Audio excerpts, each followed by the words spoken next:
Please remember that the Lucy Pod is not a replacement for professional medical advice. If you have questions or concerns about your own amazing brain, please speak to a medical professional.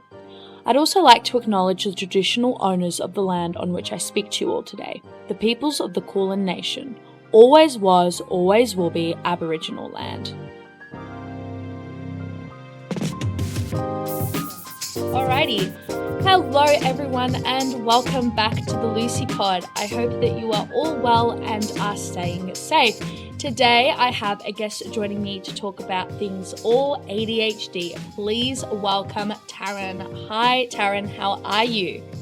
I'm well, thank you so much for having me. I'm really excited to be here. No worries. So tell us about yourself, plug your Instagram, tell us about who you are, what you do, and your interests. Sure. Asking an ADHDer about their interests, that is humorous to me because they're all over the place. There's a lot. Yes, there's so many.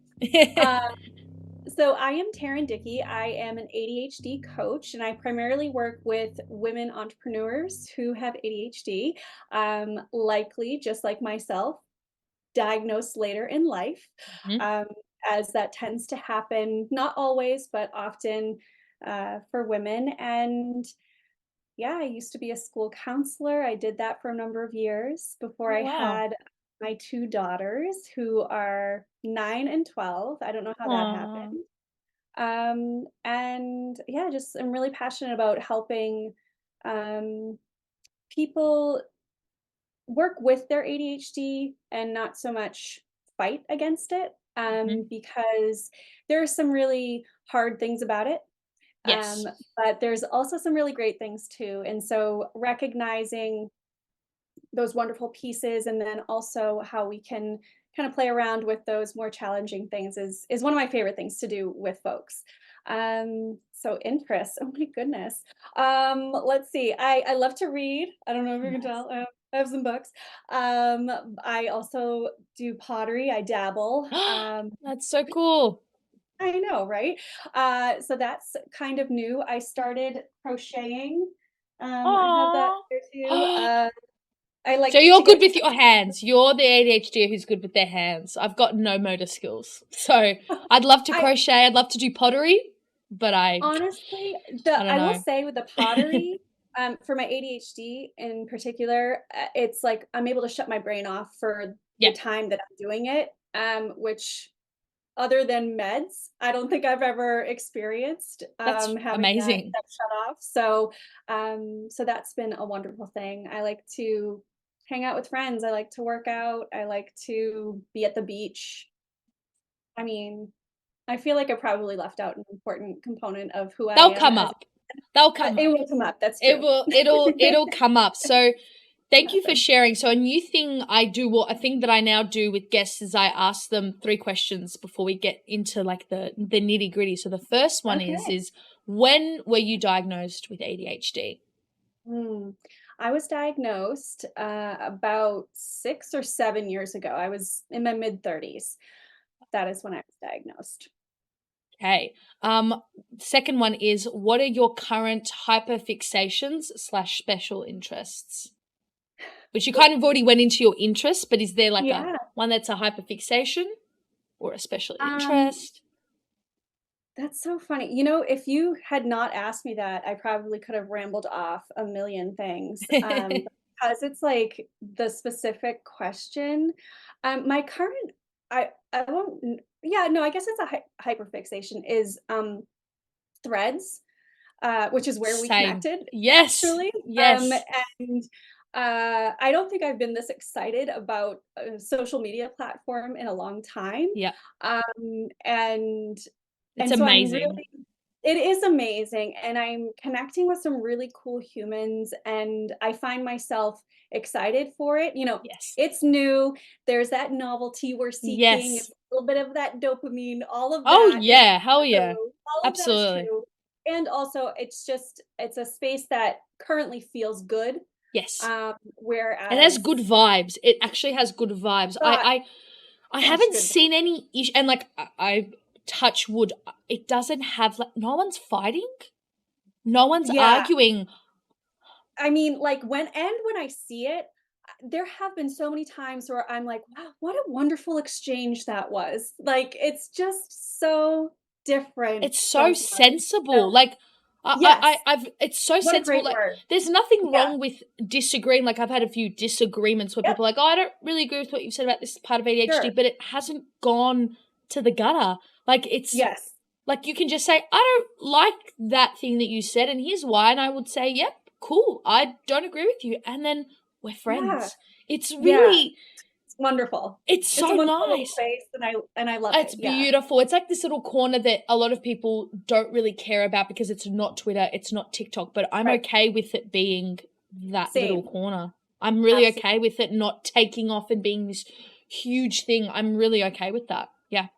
I love Yeah. threads. I'm with you on Yeah. that. I'm with you. And it's where we met, so Yep. it's special now. It's even more special. It really is. The third and final question I have is, what is an ADHD trait that you feel is unique to you? Like that not many ADHDers have, that you've noticed that it's something about your personality combined with the ADHD. I love this question. I love this so much. Um, it's funny when you ask that question, I start thinking of, oh yes, this, and then I'm like, no, that's an actual trait that a lot of people share. So to come up with something unique is hard for me. I also think when you said that question, I can't tell you how many times I've seen somebody post something. I feel like you know where I'm going with this. I like see your face. But you know, somebody will post something and be, you know, and sounds so like different Yes. or like nobody else could possibly No. think this or feel this way. And it's Yeah. like, no, I'm with you. And Huh. apparently Yep. hundreds of other people are as well. Um, and so while I can't think of anything right now, I do think if it comes up in conversation or if something happens, I think there's going to be a lot of head nods because um, when we finally say the thing, you know, it it's like people are like, yes, I yes, get I it. Like totally nothing feels understand you. unique I totally anymore. get it. Yeah. Yes, I Yeah. guess that's what Yeah. I guess It that's what I mean. Like it's true. I like to think I'm so unique and so wonderful Same. and there's nobody else like me. Sure, Everyone had the but same childhood. Everyone did the same thing as a kid. Like when you would do it as a kid, you're like, no one else does this thing. And all the nobody. unknown Nobody. viewers of my life have no idea. And I'm this No one weirdo. has And then, ever had this thought ever in their in existence. yep, And yep, then all of a sudden it's like there, yep. you And you're know. like, so I'm just not special anymore. Great. Yeah. So so I'm so special, but I'm But totally you're not. not. I'm kidding. No. I'm kidding. You're all special. Everyone's special Yes, yes, in their own everybody. way. Well, thank you for answering those questions. Now, Sure. you said you got diagnosed, was it 6 or 7 years ago? Yes. You So know, memory gets a little foggy with us. So I feel like I was 35 and I'm 42 35. now. So yeah. Okay, so that would be considered a late, that's a late diagnosis. Yeah, like For that's sure. that's super late. Some people are like, no, I'm fine with that. I'm like, okay, fair enough. But I would say Yeah. that is a late diagnosis. How did that impact you? I hear a lot of ADHDers either say it was great, I got answers, or they say it was great, I got answers, but such an immense feeling of grief of what could have been, what I could have done, and anger at people who didn't know. So, what was that like? Wow.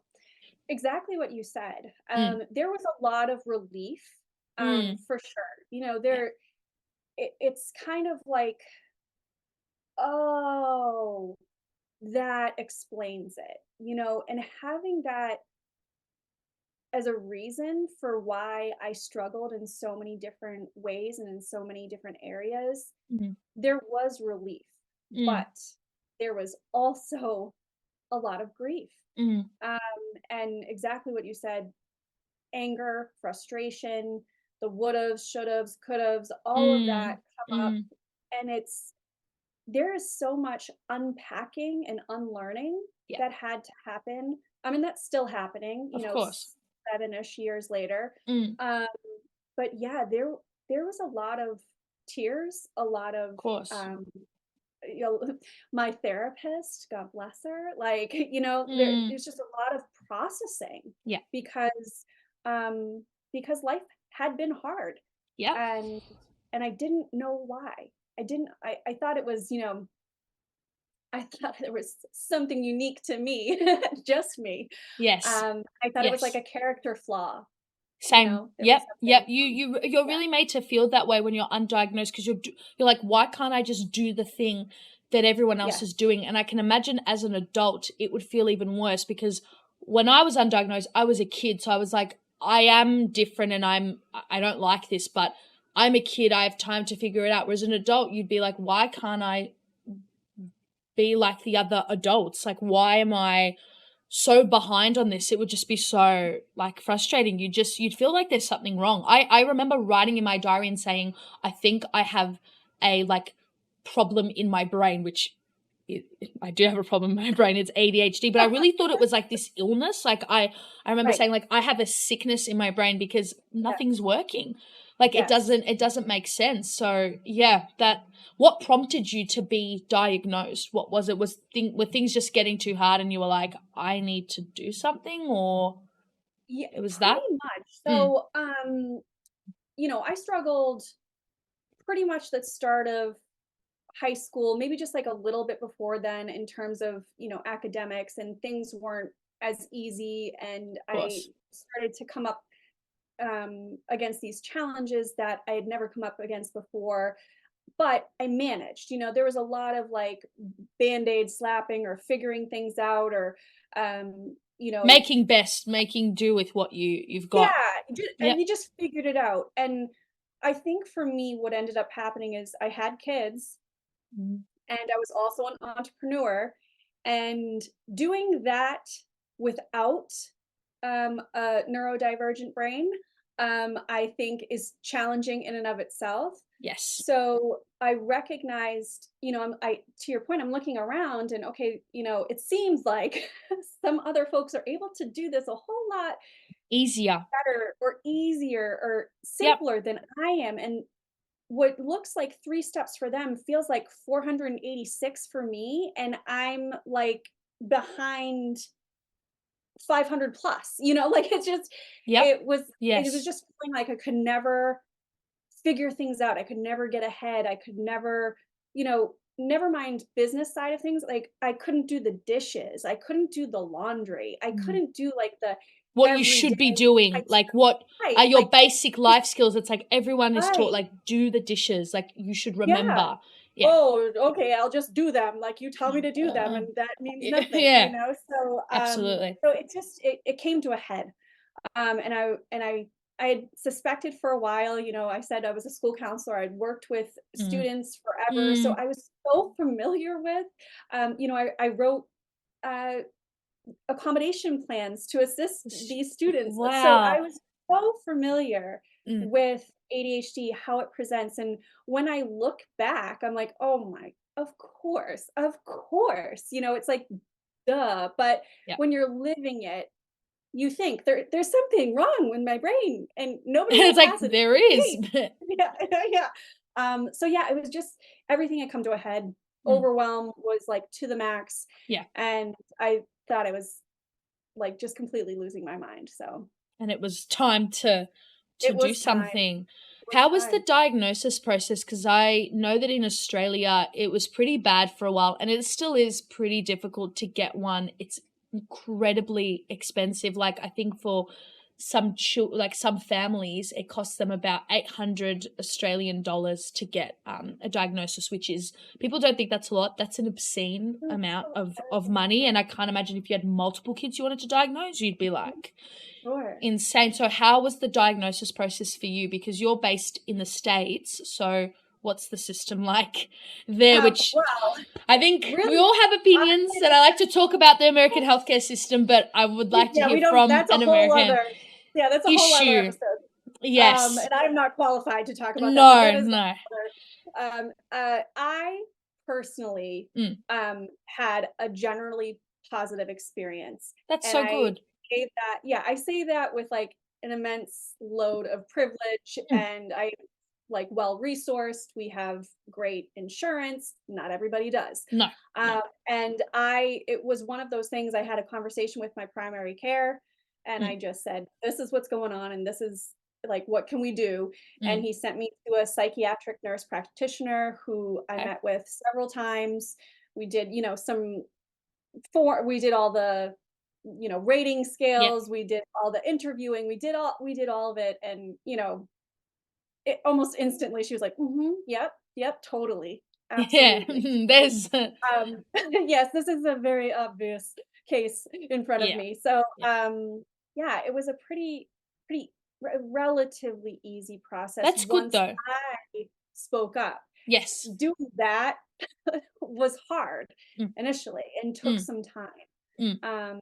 Fortunately, there weren't a lot of phone calls involved, so that made things a little bit easier because you know how much we love to make a phone call. Yeah, I'm a different. This is where I feel like I'm unique. No, I'm kidding. I love this. I love this. So I love much. a phone call. I'm really good with the phone. I actually am the queen of phones. Like my dad doesn't want to make a phone call, I'll ring for him. Like that. killing a spider. I can't do that, but like I am that, but with phone calls. I've had to though, because all my like big girl jobs have involved administration. Like I worked at a consulate, so have to be on the phones. I work in, politics, gotta be on the phone. So I love a phone call, but I know that it is an insurmountable task. Like my dad's like, I have to ring to order one item. And I'm like, Dad, that's easy. He goes, can you please do that for me?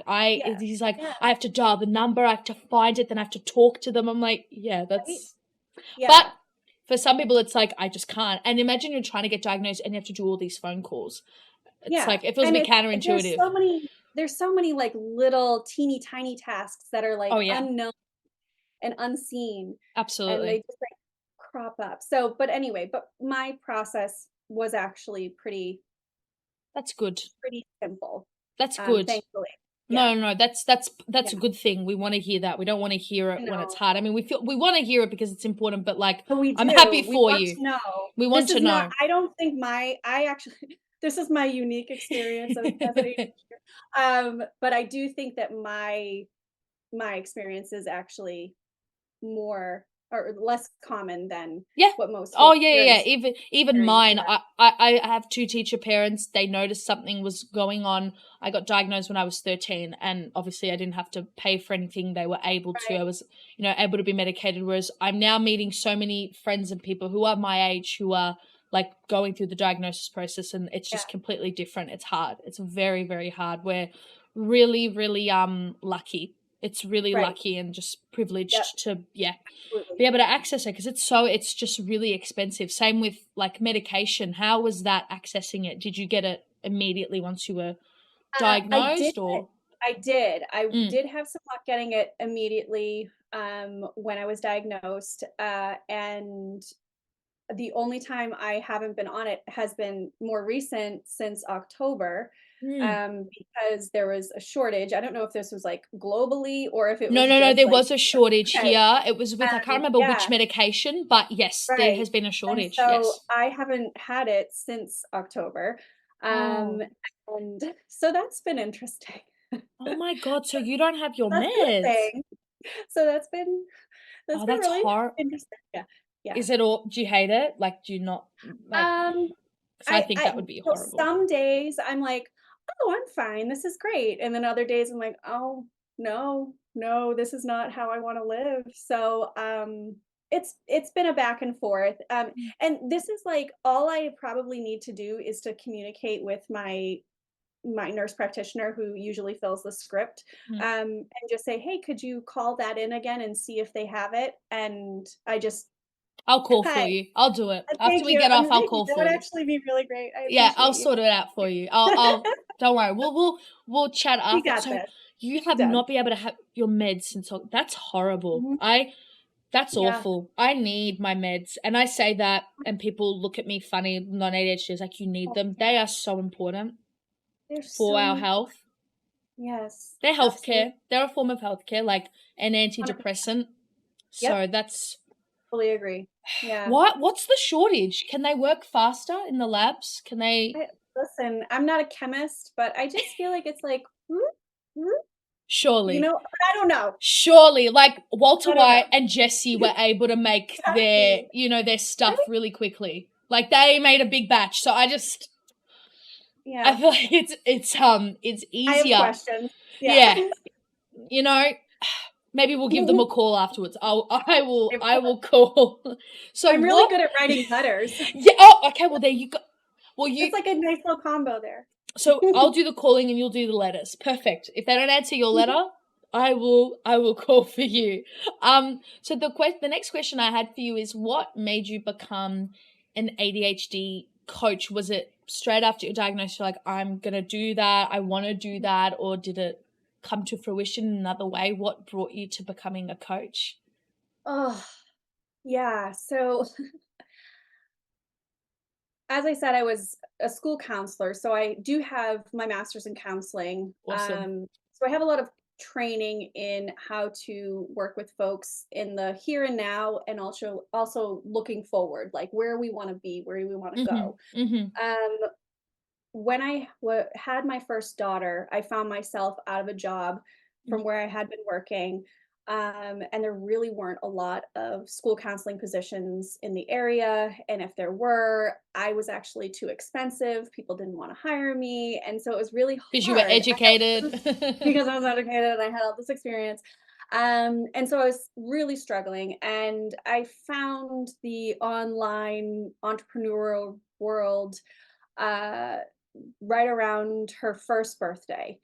And I started out in a direct sales company. And so I began to mentor women who were also looking to build businesses. And kind of organically, as I did that for a number of years and found success with that, whatever you want to, I don't even like saying that. The words that just came out of my mouth, I kind of want to vomit. But I had a good time with that. I was very lucky, blessed. Thank you.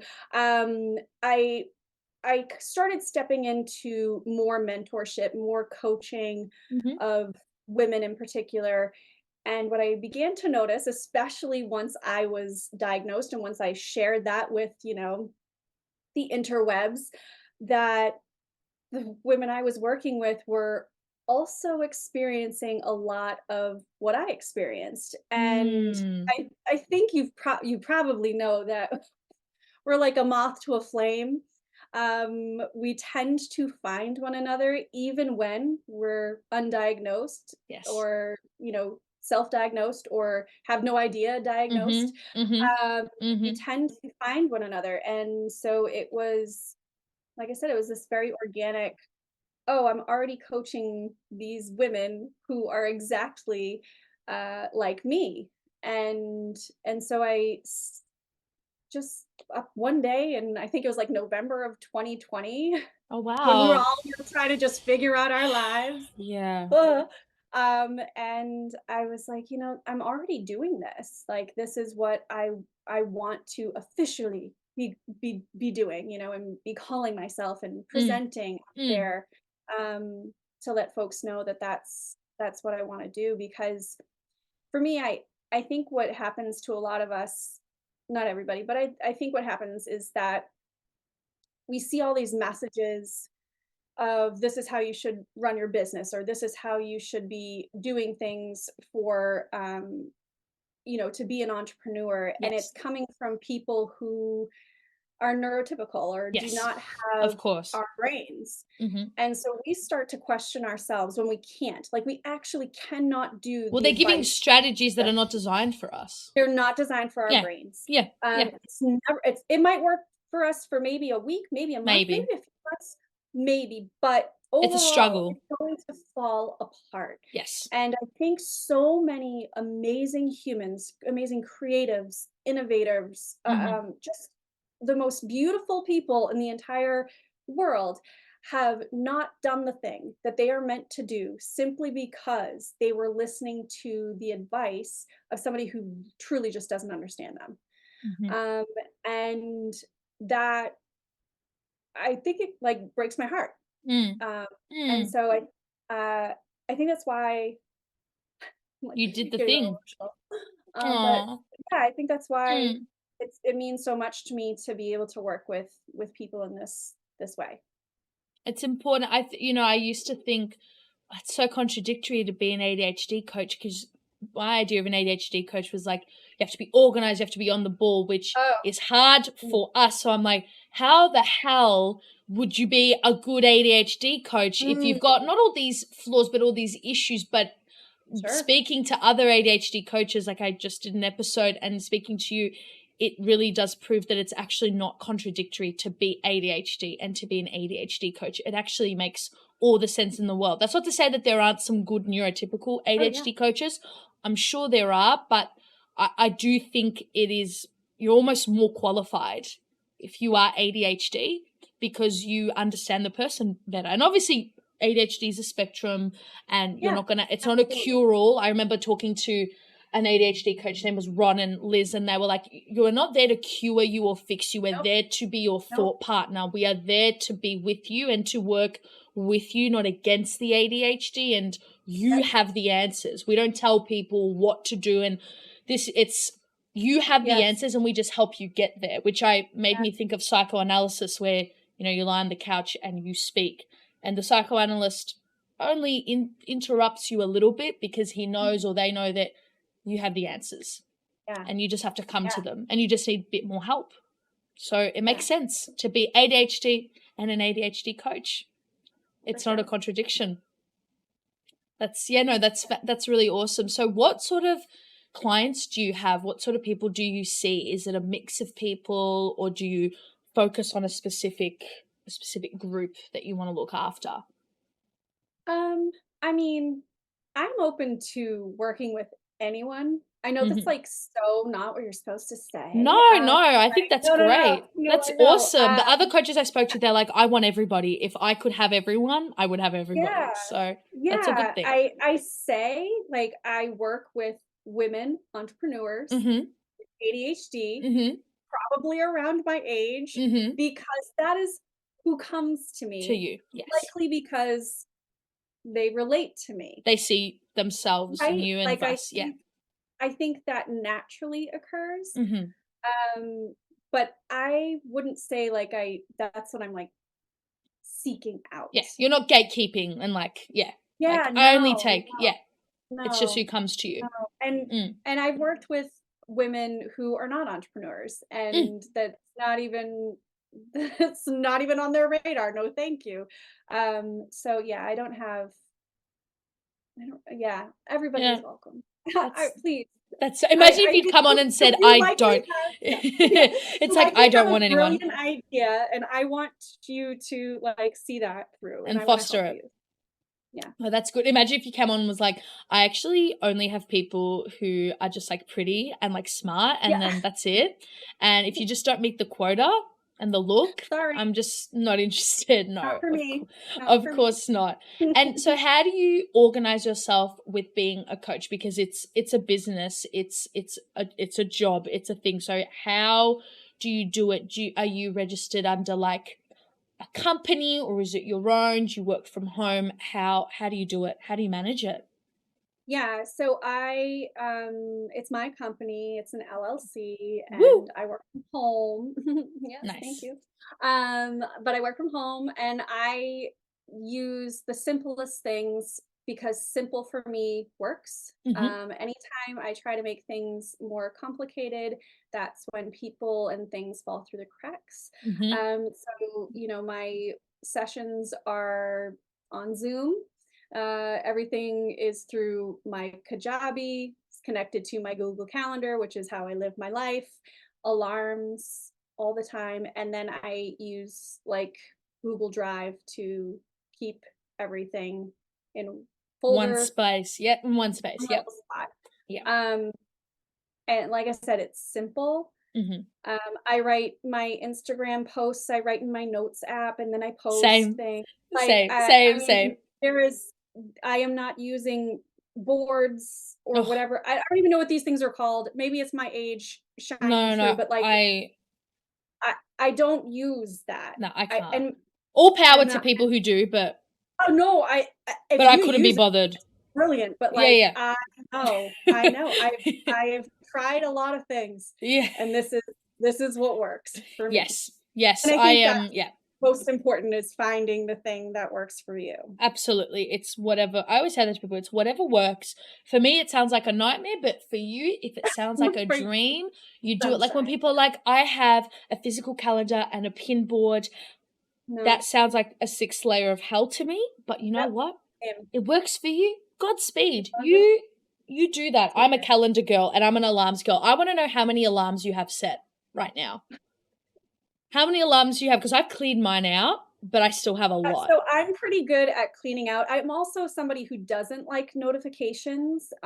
So if I see even one little red circle anywhere, It has to go. I have the heebie-jeebies, and I'm like, no, that needs to get out of here. It needs So to right disappear. now, I only have 1, 2, 3, 4, 5, 6, 7. And the 7th That's one good. was a reminder to hop on this call. Like I That's knew I an wasn't important one. going to forget, But still, just in case. just I in have case. reminders to pick up my children from school every Yeah, day. yeah. It's That's how you gotta live.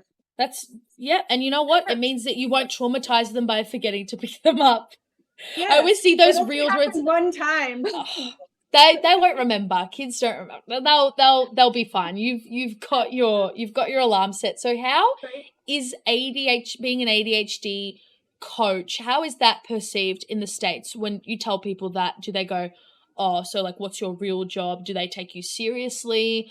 Is it popular? Is it respected? Is it supported? Yeah. To be honest, I don't know. Like I don't care. Yeah, I don't care. No, I mean, I care, Yeah. but I don't really know. So maybe this is my unique thing coming through. I don't leave space for people around me to have any judgment of what it Unless is it's that I'm helpful. doing. Yeah, yeah, Yeah, or yeah, if I'm seeking it out, sure, yeah. Mm, but I have a really great support network of family and friends that mm, every time I'm like, "Oh, I think we're gonna do this. Oh, I think we're gonna do that. Oh, I'm gonna try this now." They just kind of roll with it, and I don't know if they've always rolled with it or if at mm. some point I've said to them, "You need to roll. You need to be on board here, Yeah. or like Bye. we just need to take some space." And Mm-hmm. I have no idea if they've just always been this way Mm. because I have had so many ideas or so many career ideas, like, Haven't we all? just All the just in ADHDers. this last year alone. Oh, But the people around me really are just like, "All right, Taryn, let's go. You got this. We're really proud of you." So I think I just kind of take on that energy of ADHD coaching, and mhm. so when I say it to people, I get that same response as like, "Oh, I think I'm gonna get my real estate license. Oh, I just got a death doula certification. Oh, I'm going to yoga teacher training." And Good. everybody is like, "That sounds great." That's great. That's good. Yeah, Well, how yeah, people feel about you who are saying rude things is none of your business. Like that's how I right? think. None of my business. Like when people say to me, "Oh, so and so said they really don't like this thing about you," and it's someone that's like not in my life. I'm like, "Why are you telling me this?" I don't need to know that. Like, I don't Like, care. Like, they're not in my life and they're having to tell me, like, behind my back. There's a reason I'm walking out the door and they're receiving my back. right? Like, Yeah, I don't, yeah. I So don't care. And you should surround yourself with people who respect you and yeah, respect the work that you're doing because it's good work. The yeah. next question I have is, so have you ever, because this came up in the last episode, have you ever forgotten to like hop on a Zoom and be with a client? Has a client forgotten? Like, how does it, because I know obviously it's not a contradiction to be an ADHD coach, but I'm sure there's moments where clients forget to show up or forget to do things. How do you manage that, or has it's not happened yet? It has not happened. Awesome. Great. Yeah, I I'm trying to think, and maybe it has, and I just don't remember, and that could also be a thing. I know I have not missed a call. Like I have always shown up. Mm, Um, I and I can't really think of a time. And if it was like, I'm running late, or Yeah. oh my gosh, totally forgot. We'll be right on, like one of those. And so to that point, like I'm totally fine with that. Like I get it. I I get it. understand. There's no like bad No. thoughts about it, or no like, oh, can't believe that person. No. Well, it would be so hypocritical. It's like they might be coming to you to get help with time management. Like, So I like you know, this is exactly the thing that is going to happen from time to time, and that's fine. But yeah, I think ADHD or not, is giving people grace is has always worked for me. yeah, I think To grace is important. I just yeah. don't think neurotypicals should ever be late. I was saying that on another podcast that neurotypicals just don't have an excuse to be late. I have a real issue with people No, being late unless they're like right? ADHD or something, an extenuating circumstances happen. Oh, And I'm I not talking love about 5 minutes late. I'm talking about the neuros who you're like, we're meeting at, let's say, 5 o'clock, and I get there at 5, and I give you about till 5:15, and then if you haven't messaged me by 5:15 and you tell me, oh, I'm going to be late when it's been like half an hour, 45 minutes, I'm done. I'm so annoyed. yeah. And I don't think don't neurotypicals understand should that. have the right. So Yeah, no grace for them. no grace for it. Shame. No. No, I'm kidding. But I'm just like, what's your excuse? Like, Right, yeah. like, What's what were happening you there? doing? Yeah. What's happened? Oh, I forgot. Well, not good enough. I came to this early. I got here at 4 o'clock. I Right? got here an hour early for you. Listen, So it must be their executive function skill with time management just must not be that solid, must is not be all. that good. Maybe they need a diagnosis. I Maybe. I don't know. The other question I had is, so is it that, so you've said that, when you talk to people about being an ADHD coach, they kind of have positive reaction. You don't really have a space for people to make disparaging comments. What about when you talk about being ADHD? How is it perceived in the States? Because I feel like the only time I know what it's perceived like in the States is through social media, people making Mm, reels about it, but obviously social media isn't like the most accurate yeah. depiction of, things. So how have you navigated being ADHD? Is it stigmatized? Is being medicated stigmatized? What's that Mm. like? Yeah, it's a real mixed bag Mm. here, I would say. I think the more conversations that are happening, I think, social media has its flaws, but there are a lot of incredible things that can come from it as Mm. well, where people are beginning to understand more what ADHD is, what all types of disabilities and different, things that people are living with. I think people are broadening their horizons in terms of understanding that people experience life differently, Yeah. But I do think it's a very mixed bag here, that, you know, it is stigmatized, being on medication, especially children being on Mm. medication. There's, some people are like, no, that's wonderful, and other people have a lot of thought about Mm. it. And you might hear those, oh, everybody's a little ADHD, right? Or like, you don't have ADHD, you have a master's degree, or just like those types of things, where Mm. I think it just boils down to people do not know how to make sense of what it is that you're sharing with them, Mm. and they're uncomfortable. Mm. They don't know how to respond. um and It's not necessarily and malicious. It's more no, I just, don't. yeah. I think it's a very small percentage of people who are being rude or mean. I think Mm-hmm. it's more just we don't know how to act around it yet, and or Mm. we're becoming better at understanding. I think the younger generations are like, oh yeah, I'm on my meds, or oh yeah, I have this or that, and Yeah, I love. Gen I think Z. oh my That's gosh, my me. my favorite generation. I love Really? you. Oh my gosh, Oh. yes, I like. I love Ah, Gen Z. that's I nice. which is great because like millennials apparently don't love Gen Z, but I do. You Um, do. and Yeah, there's yes, beef I with the do. millennials and the Gen Zs. Like, we Right? think well, by we, I mean some Gen I know. Zs, like, they're But cringe. Like, we're going to yes, I look mean, back no, and be I am. cringe. I'm totally cringe. Like it's not, Yeah, I'm but like, aren't we all? Aren't but we all? right? We're all a bit But yeah, cringe. I think like as more and more generations are very open about what it is that they're experiencing in life, I think there'll come a time where it's not stigmatized. There'll come a time where it's not misunderstood. There'll come a Yeah, time where that's just this it's just this is part of. this is human existence, right? Mm, Um, at least I hope that's yeah, me.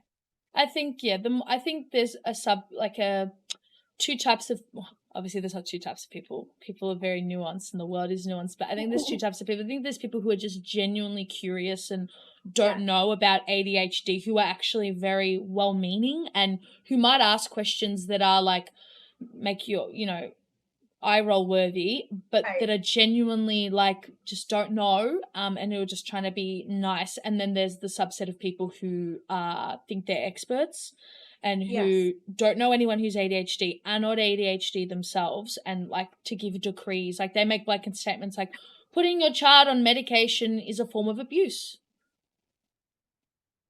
It's like, okay, do you have any? Well, I feel that way because it's wrong. And I read this one paper on Google and it said that. And you're like, you're just spreading misinformation. You're just talking absolute nonsense. You're not even a doctor, you know? I don't listen. You know? People are weird, is what I've decided, People just are in very general. strange. And not weird in our way, weird in their No, own, not like a fun weird, like just like like in a really, a weird, creepy. I oh say creepy now. God. Whenever I like creepy. that. Like, I like whenever that. someone does Yeah. something strange, I'm like, that's really creepy. Not like weird fun. It's like, you're creepy. You're really like a I like strange that. human. I'm taking that on. Yeah, creepy. Like, I was saying that last night to my brother. I was like, it's just creepy. And he goes, it's not. I'm like, it is creepy. He goes, you mean weird? I'm like, no, creepy. Creepy. Because For weird sure. is good. Creepy is Weird not. is good. It's Yes. strange. Yes. The other question I had, so you said you have two kids, which is awesome. I want children. I have such bad baby fever. I want so many Oh, children. I'm 23, so I need to wait. What's that been like being an ADHD parent? Because I'm sure it could be hard at times because kids can be unregulated, and then if you're unregulated or dysregulated, mm. it's like annoying. Like, I even see my dad when we're both haven't taken our meds. It's like, this is annoying. Like, you are getting on my nerves. I love you, but Mhm. we need to Yeah. take some time apart. What is that Yeah. like? It is. Well, parenting's It's hard anyway. it's So a journey, okay? Yeah, it is so hard. You know, oh, it is so hard. Yeah, parenting is hard, period. hmm, of course. And yes, it there are times where being ADHD makes it all the more hard. Mm, mm, And I think some of that hard is how much I beat myself up mm, mm, for the things that I did or didn't do that I know are a result. mm, Um, like I said, this is an ongoing unpacking, unlearning, ongoing grief, ongoing relief, ongoing, mm, because it's not just me that's being impacted now. It's two other humans mm, who didn't ask to be here, mm, and I've and I know a lot of folks will say, "Oh, but you're doing your best," and, "Oh, they probably have a wonderful mother," and, "Oh, they're, mm. great, Which is wonderful true, kids." but All true. mm, Um, but it's yeah, it's hard. Like even just this week, there were a couple of things like um, it's Teacher Appreciation Week here in the States, and so that's nice. I wish my we had that here. kids, yeah, Yeah. and the kids were supposed to bring in flowers for their teachers, and I forgot, and so they're everybody else had brought stuff, and so it's just like those little things are like, today I forgot to send one of the kids to school with a jacket, and they were like cold at recess, and it's just like those little teeny or I picked out the wrong flavor of something that my little one loves to have, and how did I mess that up? It's obviously right there on the package, like, but I don't pay attention to details. I saw a color and it looked like, it's Uh, those little things that's just this week, and mm, again, mm. most folks will say, "Oh, give yourself a break," and I'll get there. Yes. I will give Yes. myself a break, Yeah. but I'm not in going to this pile on and moment, say, yeah, I that agree with those people, I but I know, you know, and I'll yeah. I'll do the unshaming work when I have Yes. the time, Yes. but Yes. right now it's like that compounds over time when you have those little moments that, like, I fell short, and again, that's me. That is me Yeah. just still saying on repeat those narratives about myself that I learned from the outside, from Mm, other people. mm. Um, but yeah, Yeah. it's tough. I will say, yeah.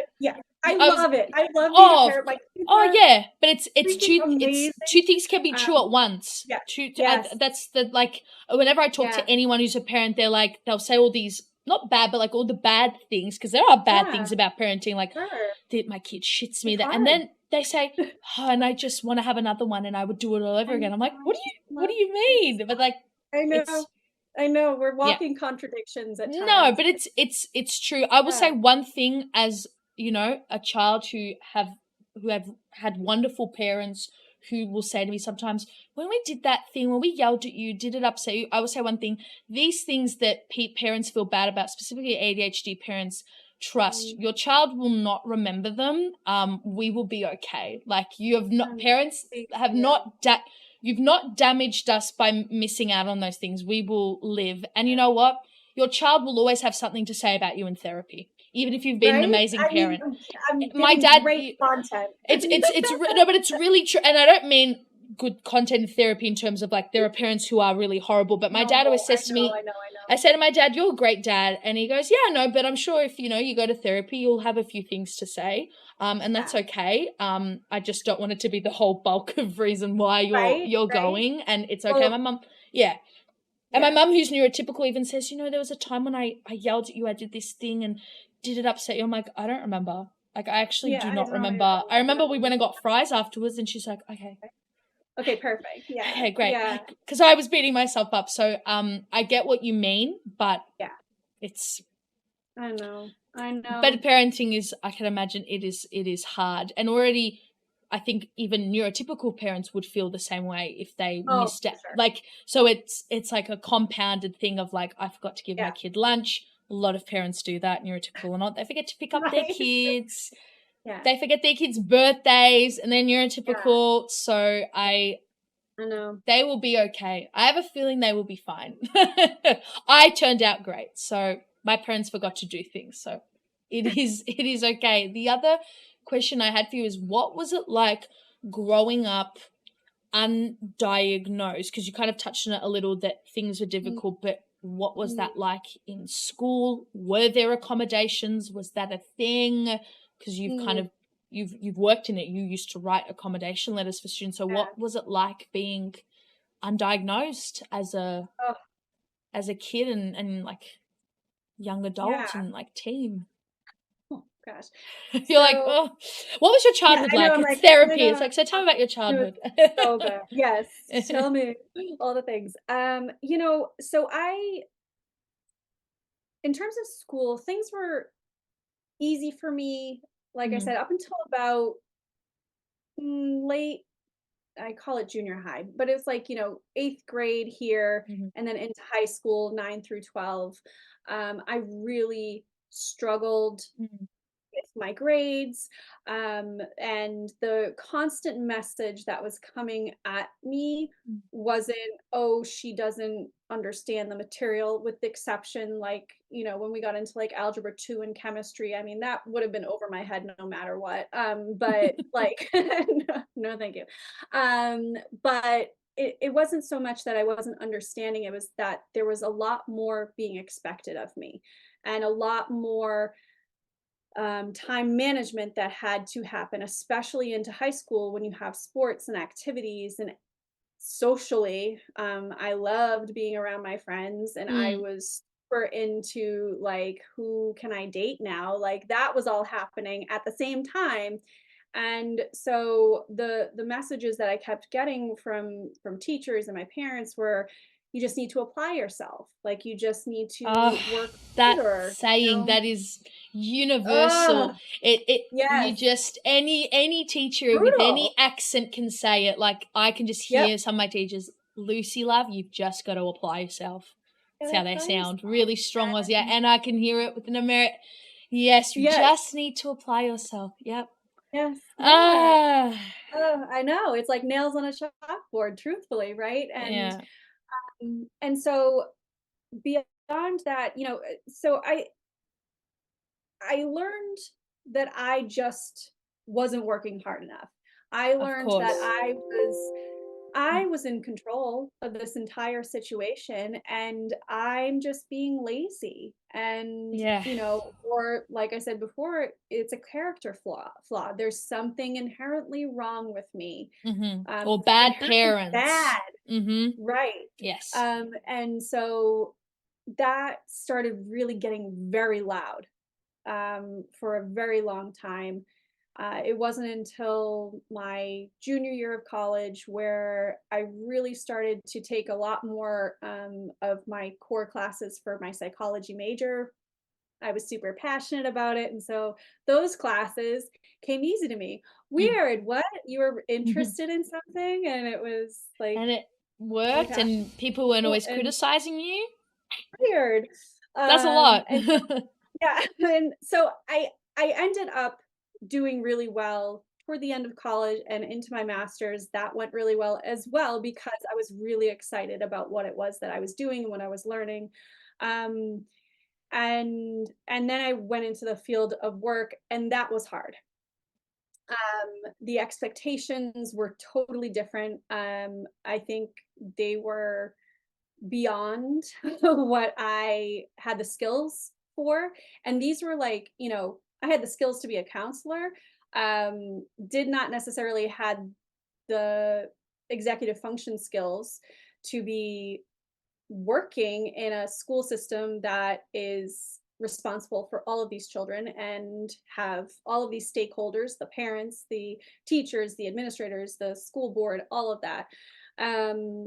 It was a lot, and my work suffered, and things did fall through the cracks, or I made impulsive decisions, or I said or did something that I'm like, Mm. oh, I probably shouldn't have said or done that. Yeah. And it totally impacted like my livelihood, Mm. which was really hard, which is, I think, for some, this is kind of how we end up in the online space or in entrepreneurship, Mm. because when we do work for other people, we will make mistakes, and Yes. some of those mistakes are easily Un- fixable, and but they're some unforgivable. They're seen as, some are unforgivable. which they're not. And I'm saying air No, quotes, I but in, know, I see the air like, in the quotes, and corporate I'm with world, you. it's like, you forgot to send that email. Well, disciplinary Right. action. It's like, it's actually Yeah. okay. Like, I'll just send it later. Like, Right? it's Yeah, this actually is not life or death, but okay. acting So like we're on yeah, Succession. Like, relax. It's not, you're fine. Please. yeah. So yeah, so that's kind of, you know, as I said before, it's that unpacking of those messages, the unshaming of how ADHD exists in me, Mm. and how it presents and what it's done and what it's responsible for and whatever. It's really uh, uncovering whose voice is that, when I say like, oh, I'm so lazy, or like whose voice is coming through, because it's not mine. Like I No, wasn't you born don't. No. to say that to No, no, myself. no, no, no, no. Yeah. I had another guest on, and I wish I remembered the number. She was saying she's from the States, but she's based in Japan, and she's ADHD. She's an ADHD educator, and she said an ADHD receives, I can't remember the amount, but like, let's say like thousands of negative comments throughout their life, and that Mm, is so damaging. Like, it's so yeah. damaging, because you remember, and it's from everyone. It is from your teachers, your peers, Yep. sometimes even parents, random people, and you receive Yep. all these negative comments. That is what your head is filled with. You don't decide that overnight. Like, no one is not self-hating, but no one dislikes themselves overnight. It's a result of all of those negative comments Right. that we have heard for a lifetime. Like, and it's at really critical ages, like, when you're in primary school, when you should be told Right. you're doing an okay job, don't give up, and you're being told that you're Right. like useless. It's really damaging, but I can't remember the amount. It was like an amount, and it can be very traumatic and Yeah. distressing. Right. It's And then yeah. like you said, it becomes our own voice. Mm-hmm. We start to say those things to ourselves, and we don't recognize that it's really not us saying No, that, and it's not at really all. not true No, ultimately. no. Yeah. Yeah, and it's coming from people who should actually know better, and who should Mm, be absolutely. a lot more understanding. So it's a thing. So tell me more about your job as a counselor. So you wrote accommodation letters. What is it like getting accommodations in schools when you're ADHD? How is that? Um, well, it will depend on a The number of school? things, but Mm, it is gonna be school dependent. However, mm. in the US, it is like federal law that accommodations are to be provided, and there's like That's a great. process for it. So when Oh, that's somebody great. requests, to hold a meeting for um to determine eligibility for their we call it 504 accommodations Mm, here in the States. mm-hmm, Um, and so once people kind of start that, the ball rolls. You have certain number of days to respond to folks, mm-hmm, and you kind of go through a similar process with special education, although different. mm-hmm. Um, and depending on the school district, depending on the coordinator, the person who is writing these plans, it can either be like super easy for folks to say yes, absolutely. You Sometimes people will qualify. get a letter from the doctor for a kiddo who says, yes, kiddo is ADHD. These are the things that we think that they need. And we can sit and we say, yep, that sounds great. Type that up, send that out, and let's get this party started. It's awesome. And then there are other folks who are make it more challenging than it needs to be. Like, I'm of the mindset, and I always have been, Mm, that this is documented. This is what the kid needs. Give it to them. I yeah, don't care. I don't yeah, care if there's a reason we can't do it, like a legitimate reason we yeah, can't do something, of then course. we need to figure out how we can. Like, Yes, we need to yes, bring in the resources. We need to bring in the support. We need to do it. yes. So when when for students that worked with me, it was a very simple, easy process. You're like, Um, but check. thank you. But yeah, it really can depend. Mm, I'm hopeful that it is easier now than maybe when I was going through it before, mm.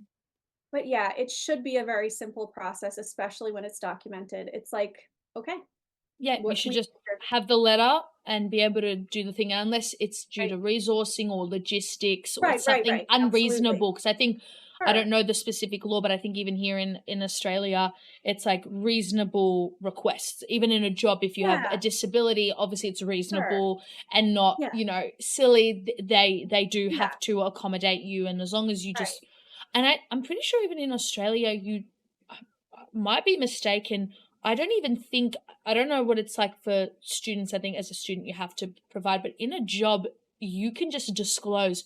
Let's say I have Mm, ADHD, I need extra breaks. They have to do it. Like, you don't have to give proof. You just mm. verbalizing it that's enough and they have to accept it, which is a good thing because people Oh, think for sure. that others would abuse it. I really don't see neurotypicals being smart enough to neurotypicals.